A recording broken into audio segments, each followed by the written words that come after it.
여기 20년 넘게 같은 방식에 지쳐있는 남자가 있습니다. 그는 우연한 계기로 한 서류를 보고 한국으로 가게 되었고, 그곳에서 또 한 번 그의 가치관을 완전히 뒤바꾸는 경험을 하게 되는데요. 대체 그가 한국에서 무슨 일이 있었는지 오늘의 사연 들어보겠습니다. 안녕하세요. 저는 미국 마이애미 시청에서 건축 담당 공무원으로 일하고 있는 제이슨 밀러입니다.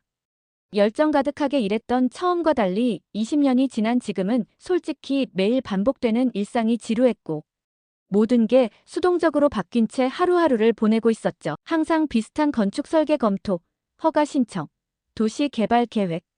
그러던 어느 날 책상 위에 놓인 한 장의 설계도를 보고 흥미진진해지기 시작했어요. 공사 기간 2년. 말도 안 되는 숫자였죠. 마이애미에서 초고층 주거 단지를 짓는 데는 보통 4년에서 5년이 걸려요.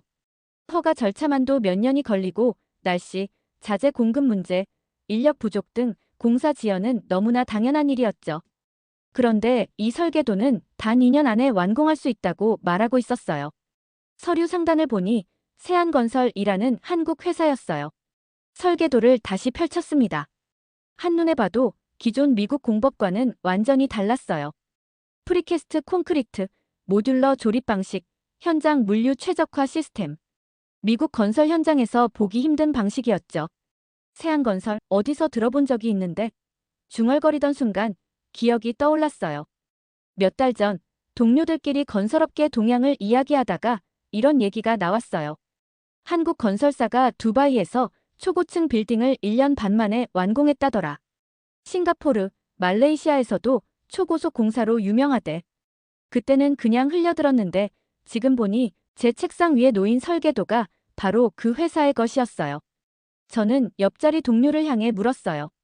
마이크, 세안건설 들어본 적 있어? 그가 의자를 돌리며 고개를 끄덕였어요. 당연하지.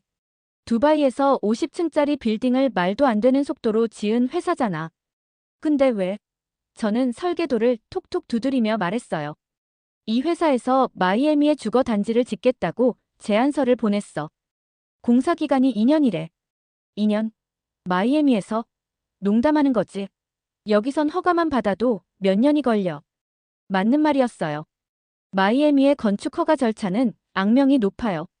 설계도만 봐서는 도저히 현실성이 없었어요. 하지만 이상했어요. 이 회사가 두바이, 싱가포르, 유럽에서 연달아 성공적인 프로젝트를 완수했다면 분명 뭔가 이유가 있을 텐데. 진짜로 가능한 기술이 있는 걸까? 그날 밤 저는 더 깊이 파고들었어요. 왜 하필 미국, 그것도 마이애미였을까요? 자료를 뒤져보니 흥미로운 사실이 나왔어요. 미국 건설 시장은 아직도 전통적인 방식에 의존하고 있어요. 공사 기간이 길어지고 비용은 계속 증가하는데도 새로운 시도를 꺼리죠. 반면 한국 건설사는 전 세계에서 가장 빠르고 정확한 시공 속도를 자랑해요. 초고층 빌딩부터 주택 단지까지 한국에서 3년에서 4년 정도 걸릴 공사는 미국에서 7, 8년 정도 걸리는 경우가 허다했어요. 세안건설은 여기에 기회를 봤어요.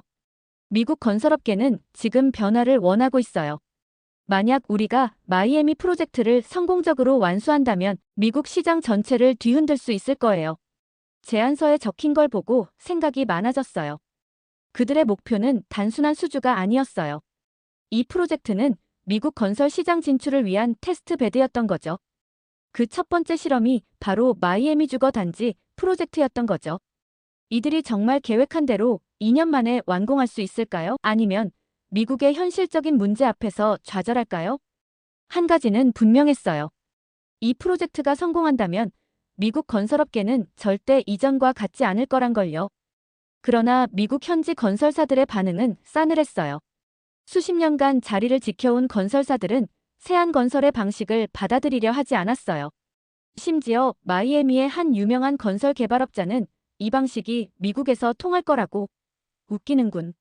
우리가 그동안 쌓아온 경험을 무시하는 거야? 라며 대놓고 비판했죠.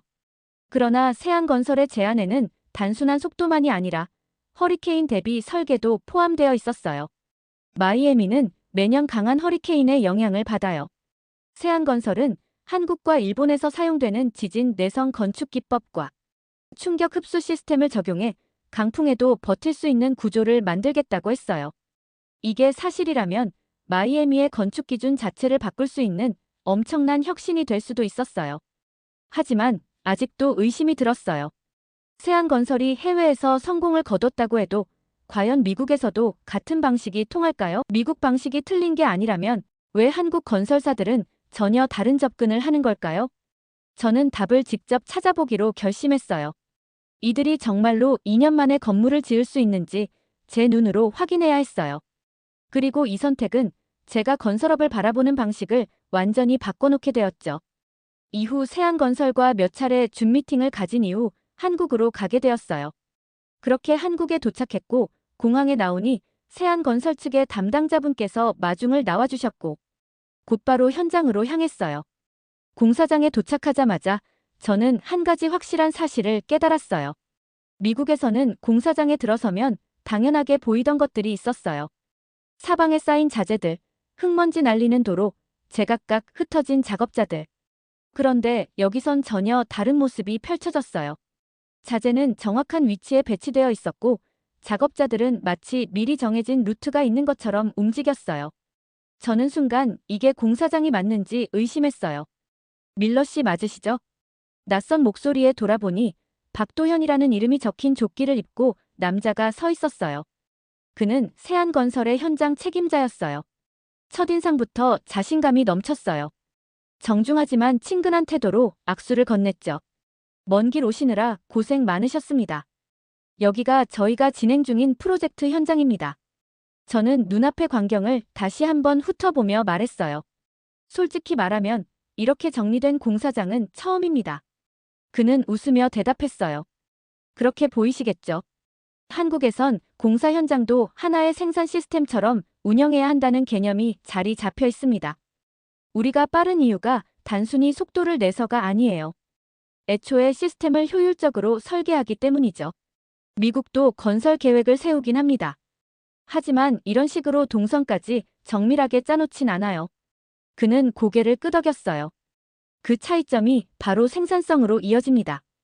미국의 전통적인 방식도 훌륭하지만 한국은 전후 복구 과정에서 더 적은 비용으로 더 빠르게라는 사고방식이 발전했어요. 그 결과 우리가 가진 기술과 시공 방식이 이렇게 정착된 거죠. 저는 아직도 이해가 가지 않는 부분이 많았어요.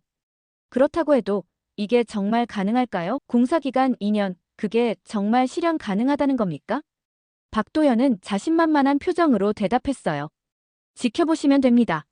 저희가 단순히 속도만 빠른 게 아니라 세계적인 수준의 품질도 유지할 수 있는 이유를 직접 보여드릴게요. 그는 저를 데리고 공사 현장 내부로 안내했어요. 안으로 들어가니 거대한 콘크리트 구조물이 작업장에 줄지어 세워져 있었어요. 저는 순간 멈춰서서 구조물을 유심히 살펴봤어요. 이건 현장에서 직접 만든 게 아니군요. 맞습니다. 프리캐스트 공법이에요. 건물의 주요 구조물을 미리 공장에서 제작한 후 현장에서 조립하는 방식입니다. 덕분에 공사 기간을 획기적으로 단축할 수 있죠. 저는 놀라움을 감추지 못했어요. 미국에서는 대부분의 공사가 현장에서 직접 이루어지는데 이런 방식이라면 건물 전체를 마치 레고 블록처럼 조립하는 것과 같았어요. 이 방식이 공사 기간을 줄이는데 큰 역할을 하는군요. 그가 웃으며 말을 이었어요. 그뿐만이 아닙니다. 모듈러 건축 방식도 병행하고 있습니다. 건물 내부의 일부 공간, 예를 들어 욕실이나 주방 같은 공간을 공장에서 미리 완성한 후 현장에서 바로 조립하는 방식이죠. 그러면 시공 오차도 줄어들고 품질도 일정하게 유지됩니다. 저는 단순히 속도를 내는 게 아니라 애초에 시공 방식을 효율적으로 설계해서 빠르게 진행할 수 있도록 만들어진 시스템이라는 점이 점점 이해되기 시작했어요. 그때 박도현이 설명을 이어갔어요. 세안건설은 이미 해외 여러 프로젝트를 진행해왔습니다. 두바이, 싱가포르, 중동 지역에서도 인정을 받았죠. 물론 지금도 독일 함부르크를 비롯한 유럽과 여러 국가에서 새 프로젝트를 준비 중이고요. 저는 흥미를 느꼈어요. 단순히 해외에서 공사를 한 게 아니라 더 확장하고 있다는 말씀이군요. 네, 그리고 미국도 그중 하나입니다. 마이애미 프로젝트가 성공하면 한국 건설 기술이 미국 시장에서도 충분히 통할 수 있다는 걸 증명할 수 있죠.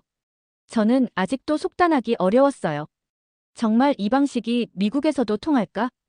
그렇게 현장을 계속 살펴보고 점심시간이 되었습니다. 그때 또 놀란 장면을 목격하게 됐습니다.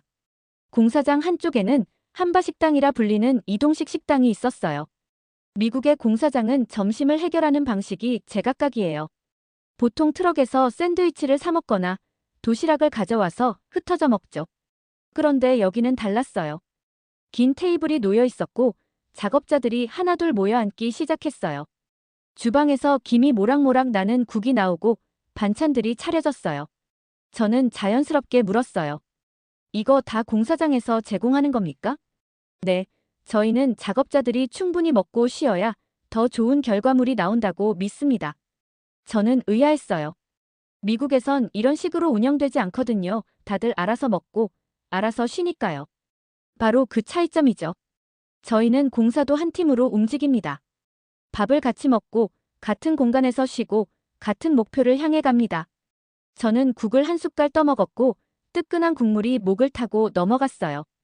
예상보다 훨씬 맛있었습니다. 맛있군요.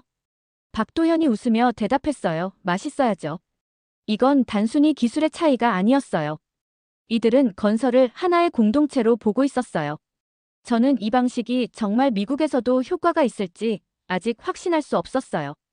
하지만 한 가지는 분명했어요. 이곳에서 제가 배울 것이 많을지도 모른다는 사실이요.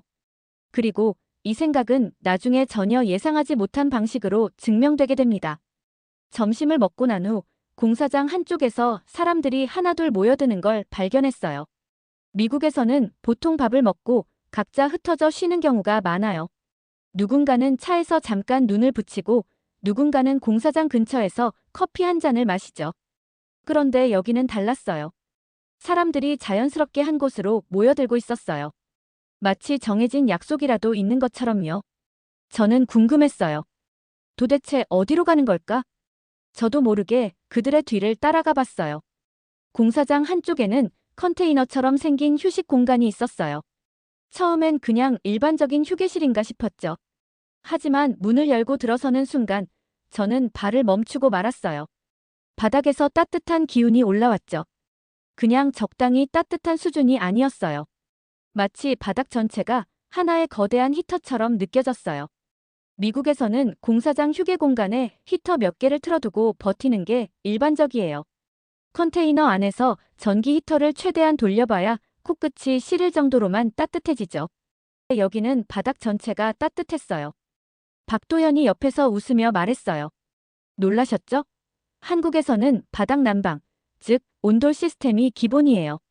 바닥에서 열을 올려서 공간 전체를 따뜻하게 만드는 방식이죠. 저는 믿기지 않았어요. 이게 그냥 공사장 휴식 공간에 설치된 거라고요? 그가 고개를 끄덕이며 설명을 이어갔어요. 온돌은 한국의 전통적인 난방 방식이었고 이제는 현대 건축에도 적용되고 있다고 했어요. 바닥에서 열이 올라와 공기 자체를 따뜻하게 유지해주는 방식이라 효율성이 뛰어나다는 것이었죠. 무엇보다 건물 전체의 에너지 소비를 줄일 수 있다는 점에서 친환경적이라는 설명이었어요. 저는 신기한 듯 바닥을 내려다봤어요. 처음엔 단순히 따뜻하다는 느낌이었지만 곧 깨달았어요. 이건 단순한 편의시설이 아니라 건물 자체에 적용되는 기술이었다는 걸요. 그때 공사장 반대편에서 갑자기 고함이 들려왔어요. 두 명의 작업자가 서로를 향해 다가가며 거칠게 소리를 지르고 있었어요. 안전모를 바닥에 내팽개쳐졌고 한 명이 격앙된 손짓을 하고 있고 욕설이 오고 가는 것 같았어요. 마치 당장이라도 주먹이 오갈 것만 같은 분위기였죠. 저는 깜짝 놀라 주변을 둘러봤어요. 그런데 주변의 다른 작업자들은 전혀 당황하지 않은 모습이었어요. 몇몇은 피식 웃으며 지켜보고 있었고 몇몇은 말리는 신용만 했어요. 이게 싸우는 게 아닌가. 미국 공사장에서 이런 상황이 벌어진다면 바로 개입해서 진정시키거나 경찰까지 불러야 할 수도 있죠. 하지만 여기는 아무도 심각하게 생각하지 않는 듯 했어요. 저는 혼란스러웠어요. 그렇게 점심시간이 끝나고 다시 작업이 시작됐어요.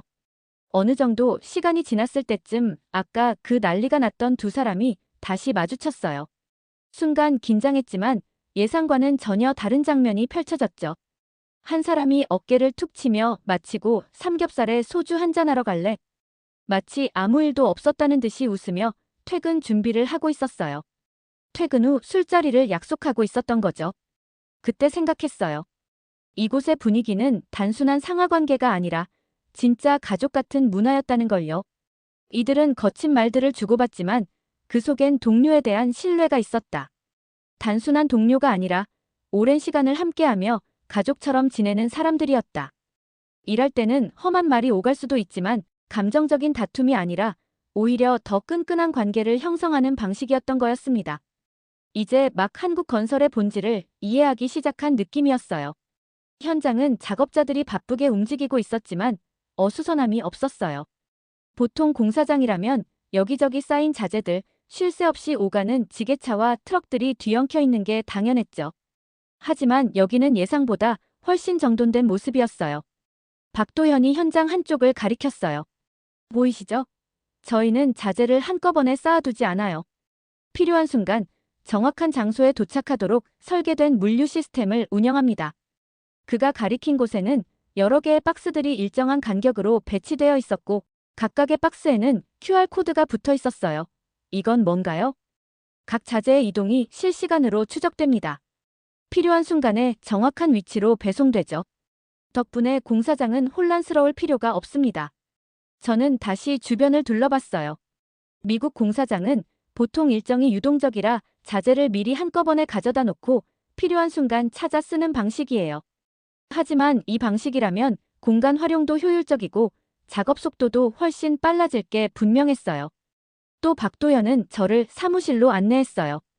안에 들어서자 벽을 가득 채운 모니터들이 눈에 들어왔어요. 화면에는 공사 현장이 3D로 모델링되어 있었고 각 작업의 진행 과정이 실시간으로 시뮬레이션 되고 있었어요. 공사를 시작하기 전에 저희는 VR과 3D 모델링을 활용해 모든 공정을 시뮬레이션합니다. 그는 마우스를 조작하며 화면을 움직였어요. 모니터 속에서는 크레인이 움직이고 벽이 조립되며 콘크리트가 타설되고 있었어요. 심지어 작업자의 동선까지 분석되어 있었죠. 미국에서는 문제가 생기면 해결하는 방식이죠. 하지만 저희는 애초에 문제가 발생하지 않도록 합니다. 저는 입을 다물지 못했어요. 미국에서는 예기치 못한 문제가 생기면 즉각 대응하는 것이 일반적이었어요. 하지만 여긴 문제가 생기지 않도록 미리 대비하는 시스템을 갖추고 있었어요. 이 방식이 정말 더 효율적인 걸까요? 머릿속이 복잡해졌어요. 다시 현장으로 나가보니 이제야 눈에 들어오는 것들이 많아졌어요. 작업자들은 바쁘게 움직이고 있었지만 혼선이 없었어요. 모든 작업이 미리 정해진 루트와 시간에 따라 진행되고 있었어요. 건물의 한쪽에서는 콘크리트가 타설되고 있었고 다른 한쪽에서는 조립식 패널이 빠르게 조립되고 있었어요. 보통 현장에서 이렇게 여러 공정이 동시에 진행되면 문제가 생기지 않나요? 박도현이 웃으며 대답했어요. 미국에서는 그렇겠죠. 하지만 저희는 모든 과정이 사전에 시뮬레이션 되었습니다. 각각의 공정이 방해되지 않도록 정밀하게 설계되어 있죠. 저는 눈앞의 광경이 믿기지 않았어요. 현장을 둘러보면서 점점 생각이 많아졌어요. 미국에서는 공사 중간에 크고 작은 문제가 발생하는 게 당연한 일이었어요.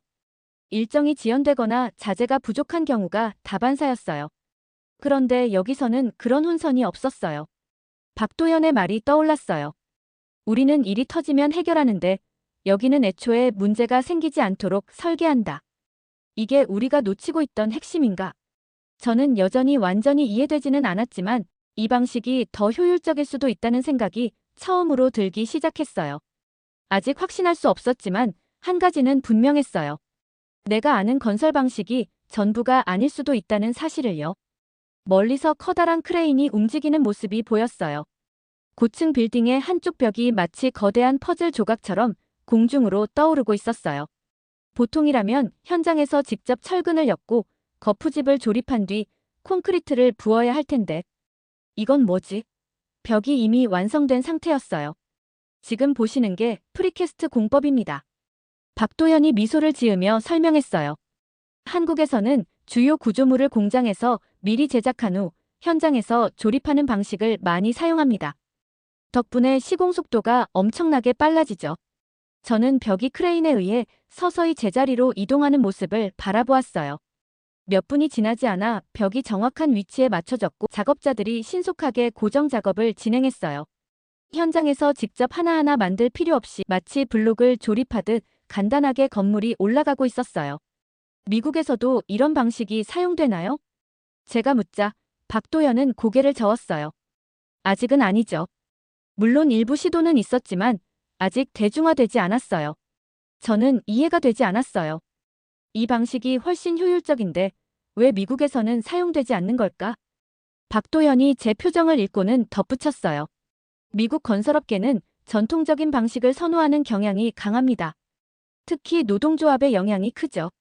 새로운 공법을 도입하는 게 쉽지 않아요. 이미 익숙한 방식대로 진행하는 게 더 편하다고 생각하거든요. 저는 다시 공사장을 둘러봤어요.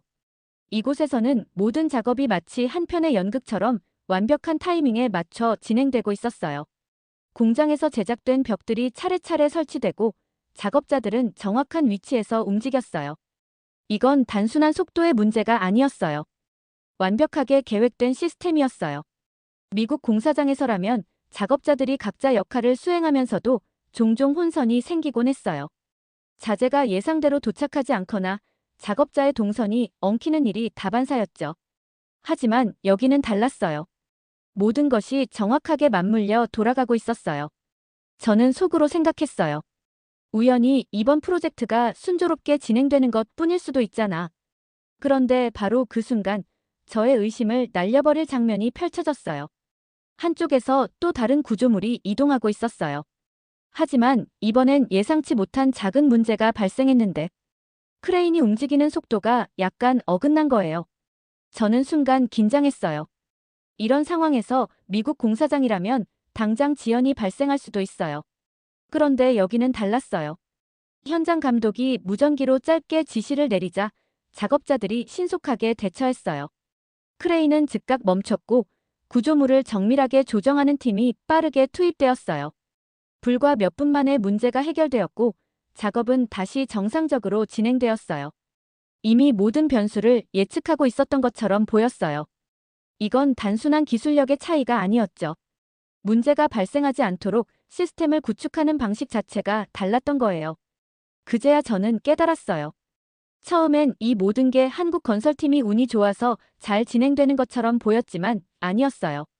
이건 단순한 속도의 문제가 아니었어요. 이들은 공정을 완벽하게 계획하는 시스템을 갖추고 있었어요. 이게 우리가 배워야 할 방식이 아닐까? 한국의 건설 방식은 단순히 빨리 짓는 게 아니었어요. 애초에 실수를 줄이고 문제를 예방하는 방식이었어요. 이 차이가 이렇게 클 줄은 몰랐죠. 제 머릿속에 새로운 질문이 떠올랐어요.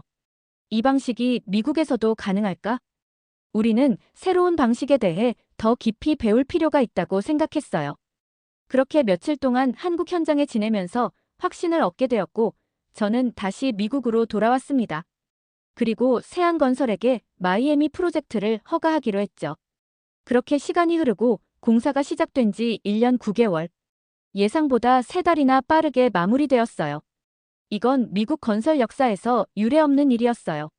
보통 대형 프로젝트는 일정이 지연되기 마련인데 여긴 오히려 앞당겨졌죠. 하지만 더 놀라운 건 속도만이 아니었어요. 완공된 건물을 직접 둘러보니 마감 하나까지 완벽했어요. 콘크리트 이음새, 내부 단열, 창문 마감까지 허점이 없었어요. 단순히 빨리 짓는 게 아니라 완벽하게 계획된 시스템 덕분에 이게 가능했던 거죠. 제가 처음 한국 건설사를 만났을 때 솔직히 믿지 않았어요. 하지만 이제는 달라졌어요. 이건 단순한 기적이 아니었던 거죠. 체계적인 시스템과 효율적인 방식이 만들어낸 필연적인 결과였어요. 이 프로젝트가 성공적으로 마무리되자 미국 건설업계에서도 큰 관심을 보이기 시작했어요. 처음에는 한국의 방식에 회의적이었던 미국 건설 관계자들이 이제는 하나둘씩 이 방식을 배우려고 하고 있었어요. 현장 견학을 신청하는 기업들이 늘어났고 일부 도시에서는 한국식 공법 도입을 검토하기 시작했어요. 한 기자가 저에게 물었어요. 이게 정말 가능하다고 생각하십니까? 한국식 방식이 미국에서도 적용될 수 있을까요? 저는 잠시 생각한 후 대답했어요. 우리는 문제를 해결하려고 하지만 한국은 애초에 문제를 없애는 방식을 택합니다. 이 차이가 얼마나 큰지 이제야 깨달았습니다. 과연 미국에서도 이런 방식이 도입될 수 있을까요? 라고 질문을 하신다면 솔직히 아직은 알 수 없어요. 하지만 한 가지는 분명했어요. 우리는 더 나은 방식이 있다는 걸 알게 되었고 그것을 배워야 한다는 걸요. 이 프로젝트를 통해 저는 많은 걸 배웠어요. 처음엔 한국식 건설이 단순히 빠른 방식이라고 생각했지만 이건 단순한 속도의 문제가 아니라 방식의 차이였어요. 그리고 그 방식을 배우는 것이 우리가 더 나은 미래를 만드는 길이라는 것도요. 오늘의 사연도 재밌게 들으셨나요? 끝까지 시청해주셔서 감사드려요. 여러분께서도 한국이나 해외에서 있었던 특별한 경험이 있다면 댓글로 남겨주세요. 구독과 좋아요, 알림 설정까지 해주시면 영상 제작에 큰 힘이 된답니다.